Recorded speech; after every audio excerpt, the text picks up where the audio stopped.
ଆଜିର ଏହି ଅଭିଭାବକ ଏବଂ ଶିକ୍ଷକ ଶିକ୍ଷୟିତ୍ରୀଙ୍କୁ ନେଇ ଯେଉଁ ସଭା ବା ସମ୍ମିଳନୀ ପ୍ୟାରେଣ୍ଟସ୍ ଆଜ୍ ପାର୍ଟନର ବା ଅଭିଭାବକ ଅଂଶୀଦାର ସମ୍ମିଳନୀରେ ଉପସ୍ଥିତ ବା ମଞ୍ଚାସୀନ ଗୁପ୍ତେଶ୍ୱର ପଟ୍ଟନାୟକ ମହାଶୟ, ବ୍ରଜମୋହନ ପଟ୍ଟନାୟକ ରିଟାୟାର୍ଡ ଶିକ୍ଷକ ମହୋଦୟ, ଆମର ଏହି ଏସ୍ବି ନୂଆଗାଁର ସରପଞ୍ଚ ଶ୍ରୀଯୁକ୍ତ ଦେବ ମାଝୀ ମହାଶୟ ଏବଂ ଶ୍ରୀ ଦେବୀ ଭଦ୍ରା ସମିତି ସଭ୍ୟା ମହାଶୟ ଏବଂ ଆମ ବିଦ୍ୟାଳୟର ଏସ୍ଏମ୍ସି ପ୍ରେସିଡେଣ୍ଟ ଶ୍ରୀଯୁକ୍ତ ରାମଚନ୍ଦ୍ର ନାୟକ ମହାଶୟ, ତତ୍ପରେ ସମସ୍ତ ଶିକ୍ଷକ ଶିକ୍ଷୟିତ୍ରୀ, ଅଭିଭାବକ, ଶ୍ରଦ୍ଧେୟ ଛାତ୍ରଛାତ୍ରୀ ସମସ୍ତଙ୍କୁ ଆଜିର ଏହି ବୈଠକରେ ଅଭିନନ୍ଦନ ଜଣାଇ ଆଜିକାର ଏହି ବିଦ୍ୟାଳୟର ବିବରଣୀ ମୁଁ ଶ୍ରୀ କୃଷ୍ଣଚନ୍ଦ୍ର ଦଲ ପ୍ରଧାନ ଶିକ୍ଷକ ଆଜିକାର ଏହି ବିବରଣୀ ପଠନ କରିବାକୁ ଚାହୁଁଛୁ। ବିବରଣୀ ପାଠର ଆରମ୍ଭରେ ମୁଁ ବିଦ୍ୟାଳୟର ଇତିହାସ ଓ ଭୌଗୋଳିକ ପରିସ୍ଥିତି ସମ୍ବନ୍ଧରେ ଅତି ସଂକ୍ଷେପରେ କହିବି। ବଣ ପାହାଡ଼ ଘେରା ସଭା ସମ୍ପଦ ଭରା ଅଦ୍ଭୁତପୂର୍ବ ପସରା ସାଗର ଶ୍ରୀକ୍ଷେତ୍ର କୋରାପୁଟ ଜିଲ୍ଲାର ଅପରୂପ ସୌନ୍ଦର୍ଯ୍ୟ କୋଳରେ କେଉଁ ଆବାହନ କାଳରୁ ଗଢ଼ି ଉଠିଥିଲା ଏହି ଆଦିବାସୀ ବଲିଦୟ ସୁନାରଭେଲି ନୂଆଗାଁ। ଶସ୍ୟ ଶ୍ୟାମଳ ପ୍ରାକୃତିକ ବିଭବର ପ୍ରାଚୁର୍ଯ୍ୟ ମଧ୍ୟରେ ବାବାଶ୍ରୀ ନୀଳକଣ୍ଠେଶ୍ୱର ମନ୍ଦିର ଆକର୍ଷଣୀୟ କରିଛି ସୁନାରଭେଲି ନୂଆଗାଁକୁ।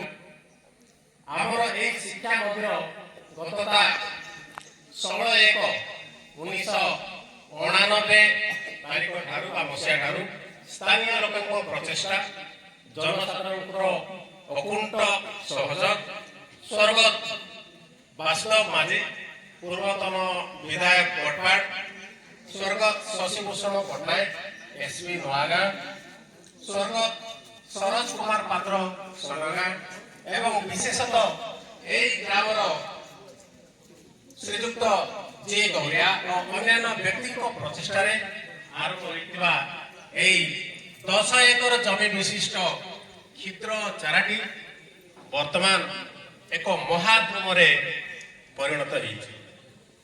ବର୍ତ୍ତମାନ ଏହି ବିଦ୍ୟାଳୟରେ ଅନୁସୂଚିତ ଜାତି ଓ ଜନଜାତି ଉନ୍ନୟନ ବିଭାଗ ଦ୍ୱାରା ପରିଚାଳିତ। ଏହି ବିଦ୍ୟାଳୟରେ କଟପାଡ଼ ବ୍ଲକ ମୁଖ୍ୟାଳୟ ଠାରୁ ଏହି ବିଦ୍ୟାଳୟଟି ପ୍ରାୟ 12 କିଲୋମିଟର ଏବଂ ଜିଲ୍ଲା ମୁଖ୍ୟାଳୟ କାର୍ଯ୍ୟାଳୟ ଠାରୁ ପ୍ରାୟ 80 କିଲୋମିଟର ଦୂରରେ ଅବସ୍ଥିତ। ଏହି ବିଦ୍ୟାଳୟ ବର୍ତ୍ତମାନ 6ଠ ଶ୍ରେଣୀ ଠାରୁ 10ମ ଶ୍ରେଣୀ ପର୍ଯ୍ୟନ୍ତ ଆଜିର ଦିନରେ ବା ଏହି ବର୍ଷ 426 ଜଣ ଛାତ୍ରଛାତ୍ରୀଙ୍କୁ ନେଇ ଆମେ ଶିକ୍ଷାଦାନ କରୁଛୁ। ମାଧ୍ୟମିକ ଶିକ୍ଷା ପରିଷଦ ଓଡ଼ିଶା କଟକଙ୍କ ପାଠ୍ୟପୁସ୍ତକରେ ଶିକ୍ଷା ବ୍ୟବସ୍ଥା ରହିଛି। ଆମ ଏହି ବିଦ୍ୟାଳୟର ପରିବାର କହିଲେ ଏହି ବିଦ୍ୟାଳୟରେ 10 ଜଣ ଶିକ୍ଷକ ଶିକ୍ଷୟିତ୍ରୀ କାର୍ଯ୍ୟରତ ଅଛନ୍ତି। ଶ୍ରୀ କୃଷ୍ଣଚନ୍ଦ୍ର ତାଲା ମୁଁ ନିଜେ ପ୍ରଧାନ ଶିକ୍ଷକ। ଗତତା 11/7/2025 ତାରିଖ ଠାରୁ ବର୍ତ୍ତମାନ ପର୍ଯ୍ୟନ୍ତ ଏହି ବିଦ୍ୟାଳୟରେ ଦାୟିତ୍ୱ ତୁଲାଇ ଆସୁଅଛି। ତତ୍ପରେ ବିଷ୍ଣୁ ପ୍ରସାଦ ନାୟକ କଳା ସହକାରୀ ଶିକ୍ଷକ, ଶ୍ରୀଯୁକ୍ତ ଜଗନ୍ନାଥ ଭଦ୍ରା କଳା ସହକାରୀ ଶିକ୍ଷକ, ଶ୍ରୀ ଚୈତନ୍ୟ ତନ୍ତୀ ବିଜ୍ଞାନ ଶିକ୍ଷକ, ଶ୍ରୀ ଦିବାକର ସେଠୀ ସଂସ୍କୃତ ଶିକ୍ଷକ, ଶ୍ରୀ ଶିବଦତ୍ତ ବ୍ରହ୍ମା ସହକାରୀ ଶିକ୍ଷକ, ଶ୍ରୀମତୀ ମିତାଙ୍ଗନା ପ୍ରଧାନ ସହକାରୀ ଶିକ୍ଷୟିତ୍ରୀ, ଶ୍ରୀମତୀ ଜୟନ୍ତୀ ଲେଙ୍କା ସହକାରୀ ବିଜ୍ଞାନ ଶିକ୍ଷୟିତ୍ରୀ, श्री ରାଜେଶ କୁଲଦୀପ ପାଇପ ମିସ୍ତ୍ରୀ ଧନ୍ଦାମୂଳକ ଶିକ୍ଷକ, ଶ୍ରୀମତୀ ଲୋପମୁଦ୍ରା ପଲେଇ ଆତିଥ୍ୟ ପର୍ଯ୍ୟଟନ ଧନ୍ଦାମୂଳକ ଶିକ୍ଷୟତ୍ରୀ ତଥା ଶ୍ରୀମତୀ ବନଶ୍ରୀ ସ୍ୱୟଂ ପ୍ରଭା ଏଏନ୍ଏମ୍, ଶ୍ରୀମତୀ ଅମିତା କୁଲୁ ଅଧିକାରିକା ବାଳିକା ଛାତ୍ରୀ ନିବାସ ସହିତ 5 ଜଣ ସେବାୟତ ଓ ସେବାୟତ, ସେମାନଙ୍କ ମଧ୍ୟରେ ଶ୍ରୀ ରାମନାଥ ଗଣ୍ଡ, ଶ୍ରୀ ଜଗନ୍ନାଥ ମାଝୀ, ଶ୍ରୀ କମଳଲୋଚନ ଅମାନତ୍ୟ, ଶ୍ରୀ ସୁଧାକର ନନ୍ଦ, ଶ୍ରୀ ହରେଶ ମିଶ୍ରା। ତତ୍ତ୍ୱରେ ବାଳିକା ଛାତ୍ରୀ ନିବାସରେ ପାଚିକା ଶ୍ରୀମତୀ ହେମଲତା ଅମାନତ୍ୟ ଓ ଶକୁନ୍ତଳା ନାୟକ ଅଛନ୍ତି।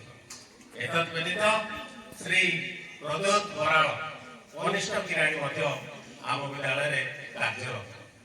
ଏହି ବିଦ୍ୟାଳୟ ତା 19/11/2020 ତାରିଖ ଠାରୁ ତାଲିମ ପ୍ରାପ୍ତ କ୍ରୀଡ଼ା ଶିକ୍ଷକ ପଦବୀ ଆଜି ପର୍ଯ୍ୟନ୍ତ ଖାଲି ପଡ଼ିଅଛି।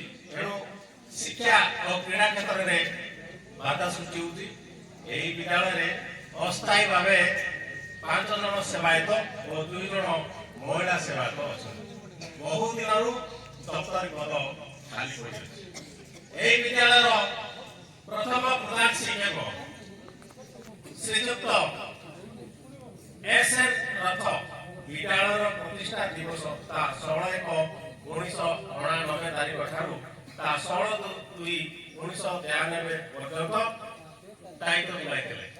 ତାଙ୍କ ପରବର୍ତ୍ତୀ ଯେଉଁମାନେ କ୍ରମାନ୍ୱୟରେ ପ୍ରଧାନ ଶିକ୍ଷକ ଦାୟିତ୍ୱ ତୁଲାଇ ଏହି ବିଦ୍ୟାଳୟକୁ ଆଗେଇ ନେଇଛନ୍ତି, ଏହି ଅନୁଷ୍ଠାନ ସେମାନଙ୍କର ସାଦର ସ୍ମୃତି ଚାରଣ କରୁଛି। ଷଷ୍ଠଦଶ ପ୍ରଧାନ ଶିକ୍ଷକ ରୂପେ ମୁଁ ବର୍ତ୍ତମାନର ପ୍ରଧାନ ଶିକ୍ଷକ ଶ୍ରୀ କୃଷ୍ଣଚନ୍ଦ୍ର ଧାର କାର୍ଯ୍ୟରତ ରହିଛି। ବର୍ତ୍ତମାନ 2025-26 ଶିକ୍ଷାବର୍ଷରେ ଆମ ବିଦ୍ୟାଳୟରେ 426 ଜଣ ଛାତ୍ରଛାତ୍ରୀ ଅଧ୍ୟୟନ କରୁଛନ୍ତି। ତନ୍ମଧ୍ୟରୁ ଅନ୍ତେବାସୀ ବାଳକ ଓ ବାଳିକା ମିଶି 334 ଜଣ, ଦିବାଦାୟୀ 92 ଜଣ ଅଛନ୍ତି।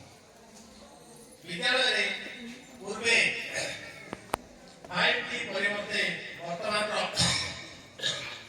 ସରକାର ପଞ୍ଚ ସରକାର ଶିକ୍ଷା ସେତୁ ଶିକ୍ଷାନୁଷ୍ଠାନ ମାନଙ୍କରେ ନୂତନ କାର୍ଯ୍ୟପନ୍ଥା ମାଧ୍ୟମରେ ବିଦ୍ୟାଳୟ ମାନଙ୍କରେ ଅପୂର୍ବ ବିକାଶ ବୃଦ୍ଧି ପ୍ରୟାସ ଜାରି ରଖିଛନ୍ତି।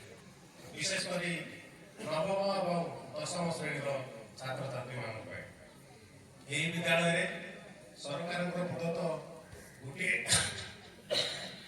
ପୁସ୍ତକାଳୟ ମଧ୍ୟ ରହିଛି। ବର୍ତ୍ତମାନ ଥିବା ପୁସ୍ତକ ସଂଖ୍ୟା 987 କ୍ରମ।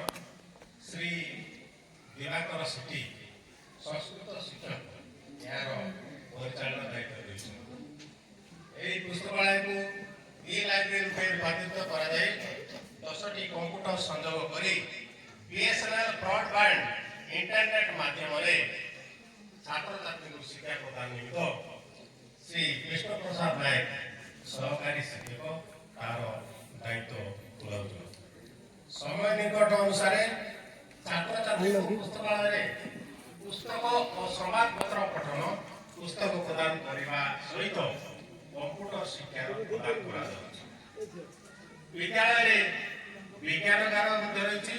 ବିଜ୍ଞାନଗାରକୁ ନବୀକରଣ କରାଯାଇ ଛାତ୍ରଛାତ୍ରୀଙ୍କୁ ବିଷୟ ଭିତ୍ତିକ ବିଜ୍ଞାନ ଉପକରଣ ମାଧ୍ୟମରେ ବିଜ୍ଞାନ ଶିକ୍ଷୟତ୍ରୀ ଶ୍ରୀମତୀ ଜୟନ୍ତୀ ଲେଙ୍କା ଉପଯୁକ୍ତ ଶିକ୍ଷାଦାନ ଦେବାର ପରିଲକ୍ଷିତ ହେଉଛି। ଚଳିତ ଶିକ୍ଷାବର୍ଷରେ ଶ୍ରୀମତୀ ଜୟନ୍ତୀ ଲେଙ୍ଗାଙ୍କ ତତ୍ତ୍ୱାବଧାନରେ ଛାତ୍ରଛାତ୍ରୀମାନଙ୍କର ବିଜ୍ଞାନ ଭିତ୍ତିକ ଗୁଣାତ୍ମକ ଶିକ୍ଷାର ସଦୁପଯୋଗ କରି ପୁରସ୍କୃତ ମଧ୍ୟ ହେଉଛନ୍ତି। ଏତଦ୍ ବ୍ୟତୀତ ବିଦ୍ୟାଳୟରେ ଏକ ଅତିରିକ୍ତ ଛାତ୍ରାବାସ ରହିଛି। ସରକାରଙ୍କ ଦ୍ୱାରା 120 ଶଯ୍ୟା ବିଶିଷ୍ଟ ଏକ ବାଳକ ଛାତ୍ରାବାସ ନିର୍ମାଣ କାର୍ଯ୍ୟ ଶେଷ ହୋଇଛି, କିନ୍ତୁ ଏହି ଛାତ୍ରାବାସଟି ଉଦ୍ଘାଟନ ହୋଇନଥିବାରୁ ଛାତ୍ରମାନେ ସେଠାରେ ରହିବାରୁ ବଞ୍ଚିତ ହେଉଛନ୍ତି। ଏହି ବିଦ୍ୟାଳୟରେ ଇକୋ କ୍ଲବ କାର୍ଯ୍ୟକାରୀ ହେଉଛି। ଶ୍ରୀ ଜଗନ୍ନାଥ ଭଦ୍ରା ସହକାରୀ ଶିକ୍ଷକ ଏହାର ଦାୟିତ୍ୱ ଗ୍ରହଣ କରିଛନ୍ତି। ଛାତ୍ରଛାତ୍ରୀ ବିଦ୍ୟାଳୟରେ ଜୈବ ବିବିଧତା ସୃଷ୍ଟି କରିବା ପାଇଁ ଜଙ୍ଗଲ ବିଭାଗ ସହଯୋଗରେ ବନ ମହୋତ୍ସବ ପାଳନ କରି ପ୍ରତିବର୍ଷ ନୂତନ ବୃକ୍ଷରୋପଣ କରି ତାର ଯତ୍ନ ନେଉଛନ୍ତି। ଏତଦ୍‌ବ୍ୟତୀତ ବୃତ୍ତିଗତ ପରାମର୍ଶ 2010 ମସିହା ଠାରୁ ଛାତ୍ରଛାତ୍ରୀମାନଙ୍କୁ ଏହି ବିଦ୍ୟାଳୟରେ ପ୍ରଦାନ କରାଯାଉଛି।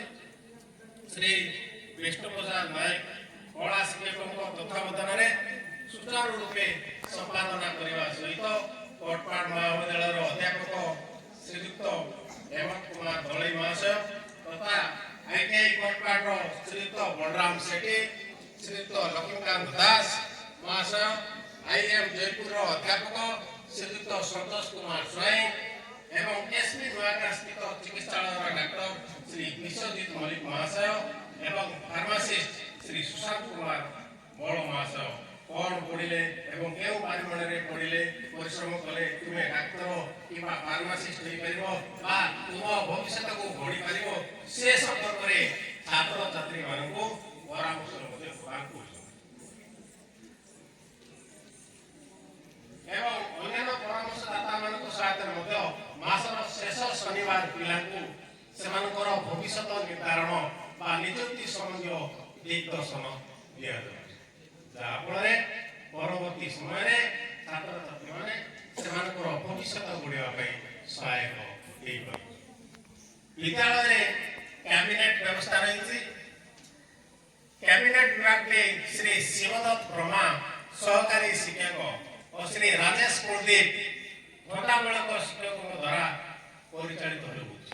ପ୍ରତିବର୍ଷ ଛାତ୍ରଛାତ୍ରୀମାନଙ୍କୁ ନେଇ ନିର୍ବାଚନ ମାଧ୍ୟମରେ ପ୍ରଧାନମନ୍ତ୍ରୀ, ଉପପ୍ରଧାନମନ୍ତ୍ରୀ, ଶିକ୍ଷା ମନ୍ତ୍ରୀ, ଉପଶିକ୍ଷା ମନ୍ତ୍ରୀ ଆଦି ବିଭିନ୍ନ ବିଭାଗର ମନ୍ତ୍ରୀମାନଙ୍କୁ ନିର୍ବାଚିତ କରାଯାଇ ସେମାନଙ୍କ ମାଧ୍ୟମରେ ଥିବା ନେତୃତ୍ୱ ନେବାର କୌଶଳ ଦକ୍ଷ କାର୍ଯ୍ୟକ୍ରମ କରାଯାଇପାରୁଛି ଏବଂ ସେମାନେ ନିଜ ନିଜର ବିଭିନ୍ନ ବିଭାଗର ସୁବିଧା ଅସୁବିଧା ଗୁଡ଼ିକ ନିଜ ନିଜ ବିଭାଗ ମାଧ୍ୟମରେ ସମାଧାନ କରିପାରୁଛନ୍ତି। ଏତଦ୍‌ବ୍ୟତୀତ ବିଦ୍ୟାଳୟରେ ଜୀବନ କୌଶଳ ଶିକ୍ଷା ଛାତ୍ରଛାତ୍ରୀମାନଙ୍କୁ ସେମାନଙ୍କର ସୁରକ୍ଷା ନିମିତ୍ତ 2007 ମସିହା ଠାରୁ ପ୍ରଚଳିତ ହୋଇ ଆସୁଅଛି। ଭୁବନେଶ୍ୱରର କିସ୍ ଅନୁଷ୍ଠାନ ତରଫରୁ ତାଲିମପ୍ରାପ୍ତ ହୋଇ ଶିକ୍ଷକ ଶିକ୍ଷିକାମାନେ ଛାତ୍ରଛାତ୍ରୀଙ୍କୁ ଜୀବନରେ ସଫଳତା ସରକାରୀ କରିବା ସହିତ ବିଭିନ୍ନ କୌଶଳ ପୁସ୍ତକ ଅନୁସାରେ ଶିକ୍ଷାଦାନ ଦେଉଛନ୍ତି। ଉକ୍ତ ବିଦ୍ୟାଳୟରେ ଶ୍ରୀମତୀ ବନଶ୍ରୀ ସ୍ୱୟଂପ୍ରଭା ମହିଳା ସ୍ୱାସ୍ଥ୍ୟକର୍ମୀ ଓ ଅନିତା ଗୁରୁ ବାଳିକା ଛାତ୍ରୀ ନିବାସର ଅଧିକାରୀଙ୍କ ସହାୟତାରେ ସ୍ୱାସ୍ଥ୍ୟ ସଚେତନତା ସୃଷ୍ଟି କରାଯାଉଛି। ଏହି ବିଦ୍ୟାଳୟରେ ବିଭିନ୍ନ ସାଂସ୍କୃତିକ କାର୍ଯ୍ୟକ୍ରମ ଯଥା ସ୍ୱାଧୀନତା ଦିବସ, ସାଧାରଣତନ୍ତ୍ର ଦିବସ, ଗୁରୁ ଦିବସ, ଶିଶୁ ଦିବସ, ନେତାଜୀ ଜୟନ୍ତୀ, ଠାକୁର ବାପା ଜୟନ୍ତୀ, ଗଣେଶ ପୂଜା, ସରସ୍ୱତୀ ପୂଜା, ଉତ୍କଳ ଦିବସ, ଗାନ୍ଧୀ ଜୟନ୍ତୀ, ଶହୀଦ ଲକ୍ଷ୍ମଣ ନାୟକ ଜୟନ୍ତୀ, ଆମ୍ବେଦକର ଜୟନ୍ତୀ, ମୂର୍ତ୍ତିକା ଦିବସ, ଗଣିତ ବିଜ୍ଞାନ ଦିବସ ଇତ୍ୟାଦି ବିଭିନ୍ନ ସାଂସ୍କୃତିକ କାର୍ଯ୍ୟକ୍ରମ ଯଥାରୀତି ଶିକ୍ଷକ ଶିକ୍ଷିକା ତଥା ଛାତ୍ରଛାତ୍ରୀମାନଙ୍କ ଦ୍ୱାରା ମହାସମାରୋହରେ ପାଳିତ ହୋଇ ପ୍ରତିଯୋଗିତା କରାଯାଇ ଛାତ୍ରଛାତ୍ରୀମାନଙ୍କୁ ପୁରସ୍କୃତ କରାଯାଉଛି। ଏହି ବିଦ୍ୟାଳୟର ମ୍ୟାଟ୍ରିକ୍ ପରୀକ୍ଷା ଫଳ ଯଦି କହିବା ତାହେଲେ ଗତ 2024-25 ଶିକ୍ଷା ବର୍ଷରେ ବିଦ୍ୟାଳୟରେ ମୋଟ 34 ଜଣ ଛାତ୍ରଛାତ୍ରୀ ମାଟ୍ରିକ ବୋର୍ଡ ପରୀକ୍ଷା ଦେଇ 95% ଅର୍ଥାତ୍ 70 ଛାତ୍ରଛାତ୍ରୀ ଉତ୍ତୀର୍ଣ୍ଣ ହୋଇଥିଲେ। ତନ୍ମଧ୍ୟରୁ କୁମାରୀ ତାମିନୀ ଅମାନତ୍ୟ ମୋଟ 419 ନମ୍ବର ହାସଲ କରି ବିଦ୍ୟାଳୟରେ ସର୍ବୋଚ୍ଚ ସ୍ଥାନ ଅଧିକାର କରିଥିଲେ। ଚଳିତ 2025-26 ଶିକ୍ଷା ବର୍ଷରେ 91 ଜଣ ଛାତ୍ରଛାତ୍ରୀ 10ମ ଶ୍ରେଣୀରେ ବୋର୍ଡ ପରୀକ୍ଷା ଦେବେ। ଏହି ବର୍ଷ ମଧ୍ୟ ପରୀକ୍ଷା ଫଳ 100% ହେବ ବୋଲି ଆଶା କରୁଛୁ ଏବଂ ଏହି ଷ୍ଟେଜରେ ଆମ ବିଦ୍ୟାଳୟ ତରଫରୁ ଆମ ସମସ୍ତ ସହକର୍ମୀଙ୍କ ତରଫରୁ ଏହି ବର୍ଷ ସେହି 10ମ ଶ୍ରେଣୀର ଛାତ୍ରଛାତ୍ରୀମାନଙ୍କୁ ମଧ୍ୟ ଶୁଭକାମନା ଜଣାଉଛୁ ଯେ ସେମାନେ କେମିତି ଭଲ ନମ୍ବର ରଖିବେ ଏବଂ ଆଗକୁ ବଢ଼ିବେ। ଏହି ବିଦ୍ୟାଳୟରେ ଛାତ୍ରଛାତ୍ରୀମାନେ ଖେଳ ପ୍ରତି ଉତ୍ସାହିତ ଥିଲେ ମଧ୍ୟ ଶିକ୍ଷକଙ୍କ ଅଭାବରୁ ଆସନକୁ କ୍ରୀଡ଼ାର ଉନ୍ନତି ହେଇପାରୁନାହିଁ। ଉକ୍ତ କ୍ରୀଡ଼ା ଶିକ୍ଷକଙ୍କ ପରିବର୍ତ୍ତେ ଶ୍ରୀ ରାଜେଶ କୋଳକେ ପାଇପ ମିସ୍ତ୍ରୀ ଶିକ୍ଷକ ଛାତ୍ରଛାତ୍ରୀମାନଙ୍କର କ୍ରୀଡ଼ା ଶିକ୍ଷା ଓ ଶାରୀରିକ ଶିକ୍ଷାର ଦାୟିତ୍ୱ ବହନ କରିକି କାର୍ଯ୍ୟ କରି ଆସୁଛନ୍ତି। ସାଂସ୍କୃତିକ ପ୍ରତିଯୋଗିତା ଆମ ବିଦ୍ୟାଳୟରେ ସାଂସ୍କୃତିକ କ୍ଷେତ୍ରରେ ଛାତ୍ରଛାତ୍ରୀମାନେ ବେଶ ସଫଳତା ଲାଭ କରୁଛନ୍ତି। ଚଳିତ ବର୍ଷ ସୁରଭି କାର୍ଯ୍ୟକ୍ରମରେ କ୍ଲଷ୍ଟର ସ୍ତରୀୟ ତର୍କ ପ୍ରତିଯୋଗିତାରେ ପୂଜା ନାୟକ ନବମ ଶ୍ରେଣୀ ପ୍ରଥମ ସ୍ଥାନ ଅଧିକାର କରିଛନ୍ତି। ବକ୍ତୃତା ପ୍ରତିଯୋଗିତାରେ ଆଦ୍ୟାଶା ଲଙ୍କା ପ୍ରଥମ ସ୍ଥାନ ଓ ସଙ୍ଗୀତ ପ୍ରତିଯୋଗିତାରେ ଅନିତା ପୂଜାରୀ ପ୍ରଥମ ସ୍ଥାନ, ସୃଜନଶୀଳ ଲେଖନରେ ପ୍ରଦୀପ ହରିଜନ ପ୍ରଥମ ସ୍ଥାନ, ବକ୍ତୃତା ପ୍ରତିଯୋଗିତାରେ ଏଲିସା ହରିଜନ ଦ୍ୱିତୀୟ ସ୍ଥାନ, ଚିତ୍ରାଙ୍କନ ପ୍ରତିଯୋଗିତାରେ ଅଜୟ ପୂଜାରୀ ପ୍ରଥମ ସ୍ଥାନ, ଅଭି ମାଝୀ ଦ୍ୱିତୀୟ ସ୍ଥାନ ଓ କୁଇଜ ପ୍ରତିଯୋଗିତାରେ ତରୁଣ ହରିଜନ ତୃତୀୟ ସ୍ଥାନ ଅଧିକାର କରି ବ୍ଲକ ସ୍ତରୀୟ ସୁରଭି କାର୍ଯ୍ୟକ୍ରମରେ ଯୋଗ ଦେଇଥିଲେ। ତତ୍ ସହିତ ଅଜୟ ପୂଜାରୀ ଜିଲ୍ଲା ସ୍ତରୀୟ ଚିତ୍ରାଙ୍କନ ପ୍ରତିଯୋଗିତାରେ ତୃତୀୟ ସ୍ଥାନ ଅଧିକାର କରିବା ସହିତ ପୂଜା ନାୟକ, ଅନିତା ପୂଜାରୀ, ଆଦ୍ୟାଶା ଲଙ୍କା ଓ ପ୍ରଦୀପ ହରିଜନ ଜିଲ୍ଲା ସ୍ତରୀୟ ପ୍ରତିଯୋଗିତାରେ ଯୋଗ ଦେଇ ଆମ ବିଦ୍ୟାଳୟ ପାଇଁ ଗୌରବ ଆଣିଛନ୍ତି। ଜିଲ୍ଲା ସ୍ତରୀୟ ସର୍ଗୀପୂର୍ଣ୍ଣ ପ୍ରତିଯୋଗିତାରେ ମଧ୍ୟ ଛାତ୍ରଛାତ୍ରୀମାନେ ଅଂଶଗ୍ରହଣ ଆମ ବିଦ୍ୟାଳୟ ପାଇଁ ଗୌରବ ଆଣିଛନ୍ତି। ତେଣୁ ସେମାନଙ୍କୁ ଆମ ବିଦ୍ୟାଳୟ ତରଫରୁ ମଧ୍ୟ ଅଶେଷ ଅଶେଷ ଧନ୍ୟବାଦ। ଏତଦ୍ବ୍ୟତୀତ କୃଷି ବିଦ୍ୟାଳୟରେ କୃଷି ପାଇଁ ଉପଯୁକ୍ତ କୃଷି କ୍ଷେତ୍ର ରହିଛି। ସରକାରଙ୍କ ତରଫରୁ ଉନ୍ନତ ପ୍ରଣାଳୀରେ ଚାଷ ନିମିତ୍ତ ନ୍ୟୁଟ୍ରିସନ ଗାର୍ଡେନ ବା ପୁଷ୍ଟି ଉଦ୍ୟାନ ନିମିତ୍ତ 60,000 ଟଙ୍କା ବିନିଯୋଗରେ ମୂଳା, କୋବି, ଟମାଟୋ, ବାଇଗଣ, ଫୁଲକୋବି ଇତ୍ୟାଦି ଚାଷ କରାଯାଉ। ଶ୍ରୀ ଶିବଦତ୍ତ ପ୍ରଧାନ ସହକାରୀ ଶିକ୍ଷକଙ୍କ ସହିତ ସେବାୟତଙ୍କ ସହାୟତାରେ କୃଷିଜାତ ଦ୍ରବ୍ୟକୁ ଛାତ୍ରଛାତ୍ରୀଙ୍କୁ ମେସ୍କୁ ମଧ୍ୟ ପ୍ରଦାନ କରାଯାଉଛି। ସରକାରଙ୍କ ଘୋଷଣା ଅନୁସାରେ ଏହି ବିଦ୍ୟାଳୟରେ ଶିକ୍ଷକ ତଥା ଅଭିଭାବକ ସମ୍ମିଳନୀ ଯଥାରୀତିରେ ଅନୁଷ୍ଠିତ ହୋଇ ସମସ୍ତ ବିଷୟରେ ଆଲୋଚନା କରାଯାଉଛି। ବର୍ତ୍ତମାନ ଆଜି ଆମେ ସମସ୍ତେ ଯୋଉ ବସିଛେ, ପୂର୍ବରୁ ଶିକ୍ଷକ ଅଭିଭାବକ ବୈଠକ ନାମ ଥିଲା, କିନ୍ତୁ ତାହାର ନାମ ପରିବର୍ତ୍ତନ କରାଯାଇ ବର୍ତ୍ତମାନ ପାର୍କ ମିଟିଂ ବା ଅଭିଭାବକ ଏକ ଅଂଶୀଦାର ସମ୍ମିଳନୀ ଭାବରେ ନାମିତ କରାଯାଇଛି। ଉକ୍ତ କାର୍ଯ୍ୟକ୍ରମଟିକୁ ଆଜି ଆମେମାନେ ସମସ୍ତେ ଏଠି ଏକତ୍ରିତ ହୋଇ ଅତି ଆଡ଼ମ୍ବର ସହିତ ଆୟୋଜନ କରୁଛୁ। ଆଜିକାର ଏହି ସମ୍ମିଳନୀର ଶୀର୍ଷକ ହେଉଛି ଓଡ଼ିଶାର ଜନଜାତୀୟ ସ୍ୱାଧୀନତା ସଂଗ୍ରାମ। ଏହି ଅଞ୍ଚଳର ଗ୍ରାମବାସୀ ଯେଉଁମାନେ ଏହି ଅନୁଷ୍ଠାନର ଉନ୍ନତି ପାଇଁ ସଦାସର୍ବଦା ଯତ୍ନଶୀଳ ଓ ତତ୍ପର, ସେମାନଙ୍କୁ ଏହି ଅବସରରେ ମୁଁ ଅନୁଷ୍ଠାନ ତରଫରୁ କୃତଜ୍ଞତା ଜ୍ଞାପନ କରୁଛି। ଉକ୍ତ ବିଦ୍ୟାଳୟର ପରିଚାଳନା କମିଟି, ବିଦ୍ୟାଳୟର ଉନ୍ନୟନ କମିଟି, ନିର୍ବାଚିତ ପ୍ରତିନିଧିମାନଙ୍କର ଆମ ବିଦ୍ୟାଳୟ ପ୍ରତି ଶୁଭ ଦୃଷ୍ଟି ଆମର କାମନା। ପୁନଶ୍ଚ ବିଭାଗୀୟ ଉଚ୍ଚ ପଦାଧିକାରୀଙ୍କ ମୂଲ୍ୟବାନ ସମୟୋଚିତ ସାହାଯ୍ୟ ସହାନୁଭୂତି ଆମର ସର୍ବଦା ନିତ୍ୟାନ୍ତ ଆବଶ୍ୟକ। ତେଣୁ ଏହି ବିବରଣୀ ସମାପ୍ତ କରିବା ପୂର୍ବରୁ ମୁଁ କେବଳ ଅଭିଭାବକ ଉଦ୍ଦେଶ୍ୟରେ କହିବି ଯେ ଆପଣମାନେ ଏଠି ଯୋଉ ଆସିଛନ୍ତି ଭଲ କରୁଛନ୍ତି। ତେଣୁ ଆମେ ଜାଣିବା ଯେ ଆମର ପୁଅ ଝିଅଙ୍କର କ'ଣ ସବୁ ସୁବିଧା ସରକାର ଦେଉଛନ୍ତି, ସେମାନେ କେମିତି ରହିଛନ୍ତି। ପୂର୍ବ କାଳେ ତ ଯାହା ଅବସ୍ଥା ଥିଲା ଜାଣିଛନ୍ତି ଆପଣ। ତେଣୁ ଆର ଉଦ୍ଦେଶ୍ୟ ହେଲା, ଏଇ ବୈଠକର ଉଦ୍ଦେଶ୍ୟ ହେଲା ଆମେ ଜାଣିବା, ଆମେ ଜାଣିଲେ ହିଁ ଜିଣିବା। ଅର୍ଥାତ୍ କେମିତି ନା ପିଲାଙ୍କର ଭବିଷ୍ୟତ ଗଢ଼ିପାରିବା, ସେମାନଙ୍କର ସାମୂହିକ ବିକାଶ କରିପାରିବା। ତେଣୁ ଛାତ୍ରଛାତ୍ରୀଙ୍କର ମୁଖ୍ୟ ହସ କରିବା, ଛାତ୍ରଛାତ୍ରୀଙ୍କୁ ଶ୍ରେଷ୍ଠ କରିବା, ଏଇଟା ହିଁ ହେଉଛି ଆମର ଉଦ୍ଦେଶ୍ୟ। କେବଳ ଯେ ନିଜର ପୁଅ ଝିଅକୁ ବିଦ୍ୟାଳୟରେ ଛାଡ଼ିଦେଲେ ଆମର ଦାୟିତ୍ୱ ସରିଗଲା, ତାହା କେବେ ବି ଭାବିବେ ନାହିଁ।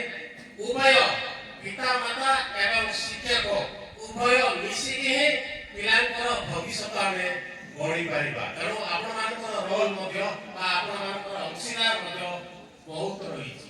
ତେଣୁ ଶେଷରେ ପୁନର୍ବାର ଆମର ମଞ୍ଚାସୀନ ସମସ୍ତ ଅତିଥିବୃନ୍ଦ, ବିଦ୍ୟାଳୟ ପରିଚାଳନା କମିଟିର ସଭାପତି ଓ ସଦସ୍ୟଗଣ ଏବଂ ସମସ୍ତ ଛାତ୍ରଛାତ୍ରୀ, ମୋର ସହକର୍ମୀ ତଥା ସର୍ବଶେଷରେ ସମସ୍ତ ଅଭିଭାବକମାନଙ୍କୁ ମୋର ଆନ୍ତରିକ କୃତଜ୍ଞତା ଜ୍ଞାପନ ପୂର୍ବକ ଆଜିର ବିବରଣୀ ପଠନ ସମାପ୍ତ।